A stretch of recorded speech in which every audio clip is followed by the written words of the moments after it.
What is up, Earthnoids and Spacenoids? I am just a simple Newtype, and in this episode we are returning to Mobile Suit Zeta Gundam, day after tomorrow, from Kai Shiden's report. Last time we learned that Kai and Rekawa may have been closer than we imagined.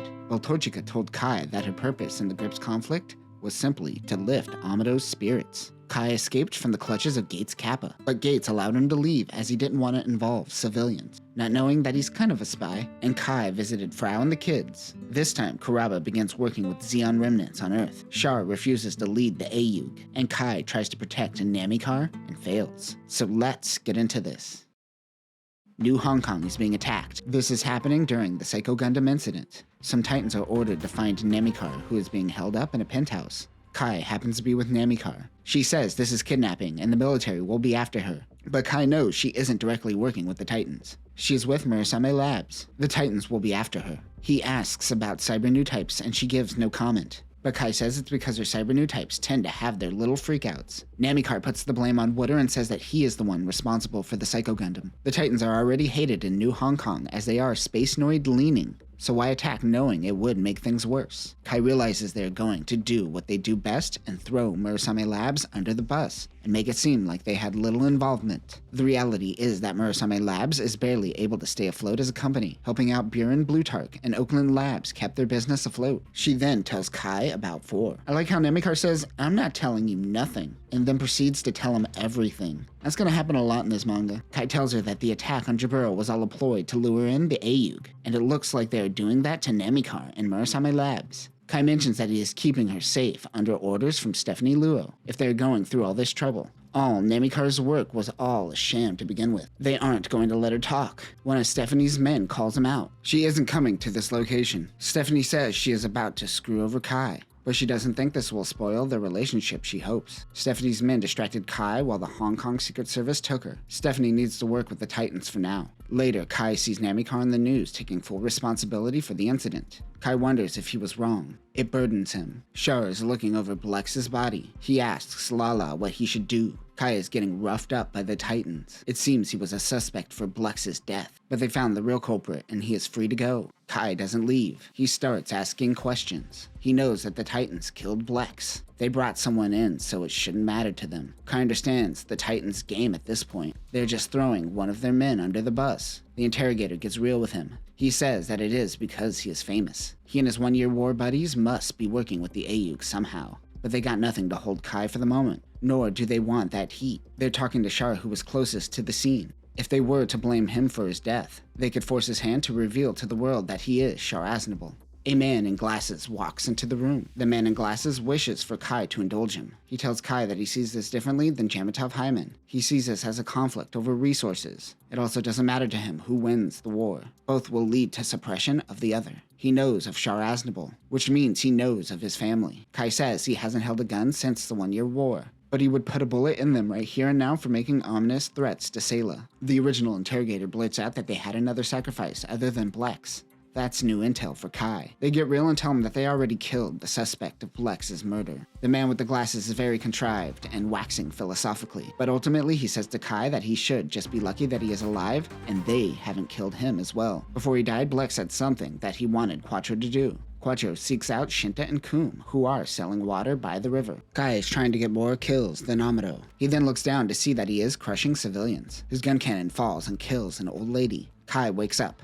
It was a nightmare. He accidentally scares Che-Men and a little terrorist. He is staying over at the Noahs. Kai was blackout drunk when Midai found him at the door. He wonders if quitting the military was the right choice. Kai wonders if his actions are still aiding the war. He asks Midai if she has any regrets. She says she doesn't because she has Che-Men and her little terrorist. If Bright didn't take the helm, if Amado didn't pilot the Gundam, would have Matilda never resupplied White Base? Any of those what-ifs could have changed where they are now. Even after the war, all that's left are people. People who are still fighting, unfortunately. Midai asks if Kai has a girlfriend. Or is he still hung up on that girl who didn't know how to hold on to a handrail? I'm running out of ways to say that Miharu's death is really silly. Midai suggests that she keeps moving forward for her. She is heading into space soon to visit Bright to boost his morale, even though the war is still going on. Kai knows what he must do, but he doesn't tell us. Rude. He tells the little terrorist to watch over his family, and Kai bids farewell to the Noahs. Western Canada, Calgary Airport. News reporter Karen Russell is trying to get a scoop.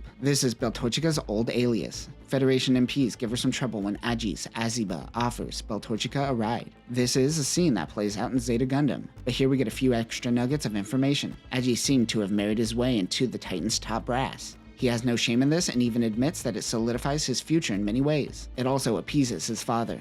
He wants Beltorchica to help him pick out a gift for his fiancée. It seems he hasn't even met her yet. He takes the conversation to the ideals of Jamatov, and Beltorchica could tell that he isn't saying his words. She says, what if Jamatov were to accept Spacenoids? Then would it be okay? Bell says that they need action in this world right now, and relates his need to get a gift for his fiancée as a metaphor for not taking action. Before leaving, she tells Aegis to watch her report on Dakar over the weekend. He drops her off and says that he enjoyed their conversation, even though he doesn't agree. Beltorchica meets up with Kai. Both are about to infiltrate Dakar. This next chapter seems to be a flashback. Hayato is looking at the new DJ. Beltorchica and Kai meet up with him and are introduced to Jack Lemonade, Chief Technical Consultant for California Base, an Anaheim Electronics employee. It is rumored that he helped with the Asperis from 8th MS team. His underling Tina will be a part of the crew to help with DJ maintenance. He was formerly Zeon, which means he was probably working at Zeonic back in the day. Kai thinks they need an alliance between them. Jack says he won't go running off to help Axis, as he thinks they are a cult, like we saw in Advance of Zeta.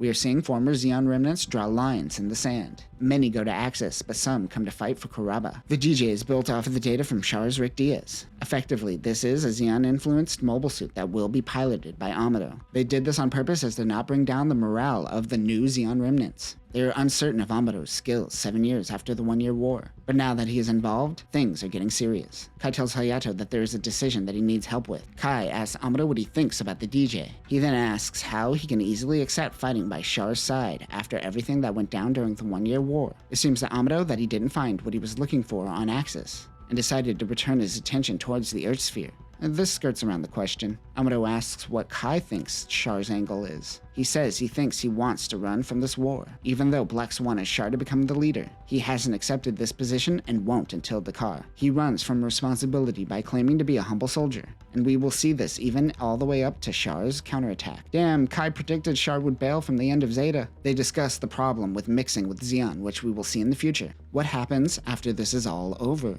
Some will want to return to Zeon, some to EFF. Once the AEUG is swallowed by EFF, EGUM is then formed, so the discussion here is right on the money. Kai makes it weird by bringing up Sayla. Kai watches Hayato and an EFF officer, Jiddly, broadcast evidence of the Titan's lies about Jaburo. A few months earlier, Kai meets with Quattro on Earth. He asks him if Char has the will to lead the AEUG. He says that he has no intention of returning to Char, and reminds him that Char is a fake identity as well. He became the son of Zeon when he became a Newtype. That is in part due to both Lala and Amado on the battlefield. He thinks he is too pathetic and is going to decline Blex's offer. He does, however, ask Kai to help with Jiddly. We cut back to Kai watching Hayato. Yeah, but who's Jiddly? Kai meets with a man named Mr. Rakak. He wants his Zeon remnants to help with the fighting. Currently, Axis is heading to the gates of Zidane. Rakak insinuates that Melanie Hugh Carbine may be helping Axis as well. For Rakak to be at peace, he has to fulfill the will of Dolzel. He promised to create an era where Dolzel Zabi's daughter, Minerva Zabi, can live in peace. He was also on Axis and goes into detail about the events of Char's deleted affair. He also references Marlene Khan being pawned off to Dolzel as a concubine. This led to Haman hating her father,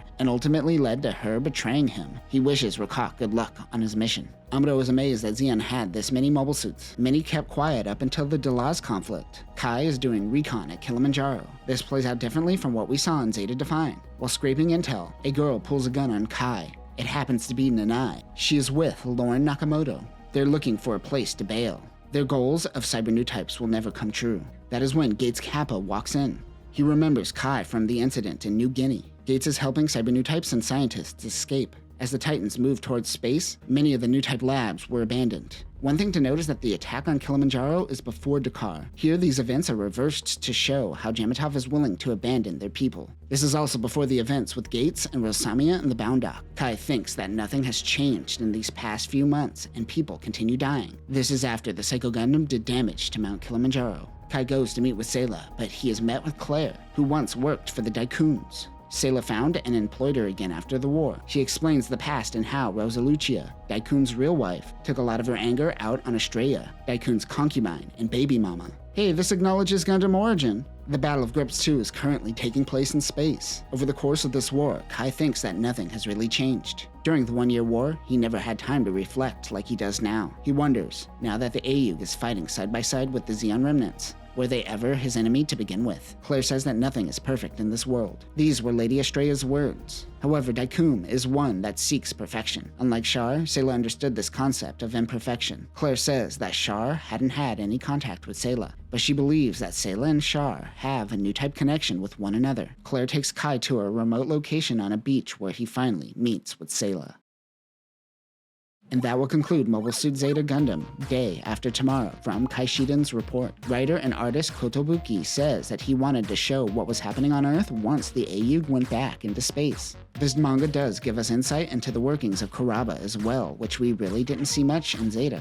You could tell that Kotobuki is a Gundam fan. He acknowledges so many other works, and you could tell that there's a passion there for Gundam. He even acknowledges Yas's version of Gundam, which is quite rare. Next up, we will probably cover Mobile Suit Gundam Day After Tomorrow, Kai Shiden's memory. This takes place in UC 105. Kai gives a speech in Zoom City and recalls the events of his life. But that will do it for now, Newtypes. Remember, Kai calls himself a journalist, but we haven't seen him publish a damn thing. Peace.